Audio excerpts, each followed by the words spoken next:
Hi, I'm Lisa Huck. My practice is called Thrive Fitness, Nutrition, Lifestyle, and I love sharing core exercises with you. This one's so hard, you're going to see me grunt doing it. You're going to lay down on your back, and what we're going to do, we're going to do a leg swing. I'm going to start off with my one leg down. This is the easier version. The other leg is as straight as possible. I'm going to bring that leg down and then up, pulling my toe towards me. I'm trying to keep my back flat as I go. That's going to support your back, but it's also going to make it harder on your belly. Now, if I want to make it harder, you're going to see me grunting here. I pick up my bottom leg, and now my bottom leg is up as my top leg is moving. So that's direction number one. Now let's take it into a next dimension. Again, I start with my bottom leg down. I'm going to shift legs.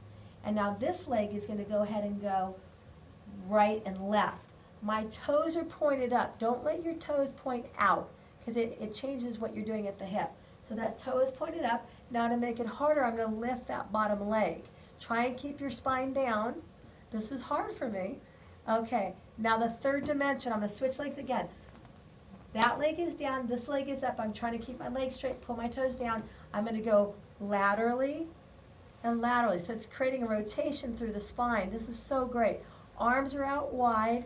This is challenging all dimensions of your spine. It's not just getting my front core, my belly core, it's also getting my back core. Now here I go, and to make it harder, watch my bottom leg, pick up the bottom leg, and now it's a lot harder. So you can do as many reps as you want. You can do, if your leg is down or leg up, whatever way you want to up level it. And if you want to up level even more and have more than just one-off exercises, I've created some amazing movement series, and you can get that at my website, www.thrivefnl.com. Thank you.